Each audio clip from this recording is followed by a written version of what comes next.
मध्य प्रदेश के एक छोटे से गांव के पास बहने वाली नदी वर्षों से लोगों की जीवन रेखा थी। लेकिन समय के साथ उस नदी पर कब्जा करने की कोशिश शुरू हुई। गांव में एक व्यक्ति था जिसका नाम कालू था। लोग उसे रेत माफिया के नाम से जानते थे।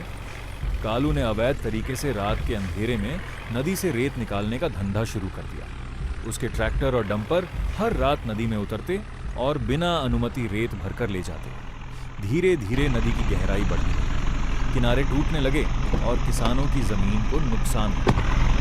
गांव के कुछ युवाओं ने इस गलत काम का विरोध करने का फैसला किया। उन्होंने सबूत जुटाए और प्रशासन को सूचना दी। कई दिनों की निगरानी के बाद एक रात प्रशासन ने छापा मारा। अवैध खनन में लगे कई वाहन जब्त कर लिए गए और कालू सहित उसके साथियों के खिलाफ कानूनी कार्रवाई शुरू हुई। इस घटना के बाद गांव के लोगों ने नदी की सुरक्षा का संकल्प लिया।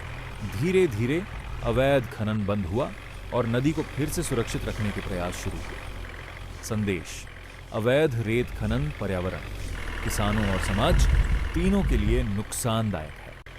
प्राकृतिक संसाधनों का उपयोग हमेशा कानून और नियमों के अनुसार ही होना चाहिए। नर्मदा नदी के किनारे बसे एक छोटे से गांव में एक नाम सुनते ही लोग खामोश हो जाते थे, कालू।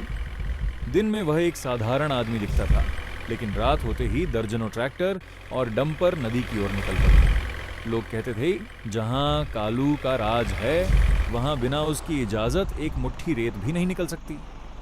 धीरे धीरे कालू ने अवैध रेत के कारोबार से करोड़ों कमा लिए। उसके पास महंगी गाड़ियां, आलीशान बंगला और हथियारबंद लोग थे। इलाके में लोग उसे रेत का बादशाह कहते। लेकिन हर गलत काम की एक कीमत होती। एक रात प्रशासन को गुप्त सूचना मिली। चारों तरफ से छापा पड़ा। नदी किनारे खड़े ट्रैक्टर और डंपर जब्त कर लिए गए। कालू भागने की कोशिश करता रहा, लेकिन आखिरकार कानून के शिकंजे में आ गया। उसकी ताकत, पैसा और डर कुछ ही घंटों में खत्म हो गया। जो लोग कभी उसके आगे सिर झुकाते थे, वही अब उससे दूरी बनाने लगे। उस दिन पूरे इलाके ने एक बात सीखी: गलत रास्ते से कमाया गया धन और ताकत हमेशा के लिए नहीं टिकते। कानून से बड़ा कोई नहीं होता।